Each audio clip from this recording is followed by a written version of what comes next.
যদি এই এক সপ্তাহের মধ্যে আমাদের দাবি সমূহের যদি দৃশ্যমান প্রকাশিত না হয়, তাহলে আমাদের আগামী 16 তারিখ থেকে সারা বাংলাদেশে সকল কর্মচারীরা কর্মসূচি চলবে এবং কর্মসূচির অংশ হিসেবে কঠিন থেকে কঠিন কর্মসূচি নিয়ে কর্মচারীরা সকল পর্যায়ে অফিস ঢাকা থেকে শুরু করে অধিদপ্তর পরিদপ্তর এবং কি জেলা উপজেলা পর্যন্ত আমাদের কর্মসূচি আমাদের সম্প্রসারণ করা হবে এবং আমরা সেখানে আমাদের পেটের ক্ষুধার দায়ের কারণে আমরা বাধ্য হব এই কর্মসূচিকে কঠিনভাবে আমাদের দিয়ে আমাদের দাবি উদ্ধারের জন্য আমরা সরকারের কাছে দাবি জানিয়ে যাচ্ছি। আমাদেরকে সমাধান দেবেন অনতি বিলম্বে।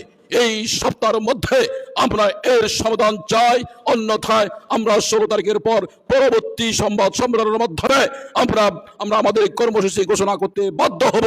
লক্ষ্য করতে পেরেছি শুধু প্রশাসনের কিছু কর্মকর্তাকে বারবার প্রোভাইড করা হচ্ছে, তাদেরকে অবসর থেকে ডেকে আনি, তাদের পদমর্যাদা দিচ্ছে, তাদের জন্য অর্থ বরাদ্দ করা হচ্ছে। সেই অর্থ কোত্থেকে আসে, সেই অর্থ কোথা থেকে সংগ্রহ করা হয়?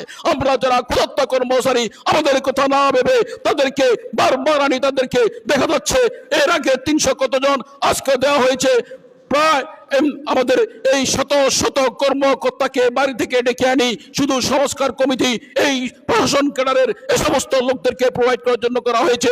আমি মনে করি নবম পে স্কেল সহ প্রত্যেকটা মহার্ঘ ভাতা যে দাবি আমাদের আছে সেই দাবি অবশ্যই পূরণ করতে হবে। দয়া করে ঢাকা বিশ্ববিদ্যালয়কে উস্কাবেন না। আজকে ঢাকা বিশ্ববিদ্যালয়ের পরিবার এখানে সমর্থন জানিয়েছে। আপনাদের বুঝতে হবে ঢাকা বিশ্ববিদ্যালয় যদি মাঠে নামে আপনারা কেউ পার পাবেন না। প্রত্যয় স্কিম থেকে শুরু করে স্বৈরাচার বিরোধী সহ ঢাকা বিশ্ববিদ্যালয় একমত পোষণ করেছে বলে আপনাদের বুঝতে হবে অতি বিলম্বে অতি তাড়াতাড়ি এই নবম পে স্কেল সহ প্রত্যেকটা মহার্ঘ ভাতা যে দাবি আমাদের আছে সেই দাবি অবশ্যই পূরণ করতে হবে। আমি তাদের সাথে একমত পোষণ করে এবং এখানে যারা অক্লান্ত পরিশ্রম করেছেন তাদের পরিশ্রমের সাথে আমরা একমত পোষণ করছি এবং যারা এখানে সমন্বয়ক আছেন তারা আপনাদেরকে দিক নির্দেশনা দিবেন, আমাদের দিক নির্দেশনা দিবেন।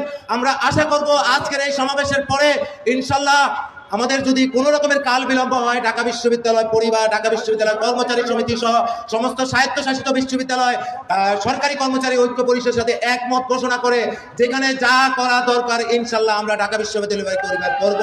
ধন্যবাদ। এরকম নতুন নিউজ ভিডিও পেতে চাইলে আমাদের চ্যানেলটি সাবস্ক্রাইব করে পাশে থাকবেন। ধন্যবাদ।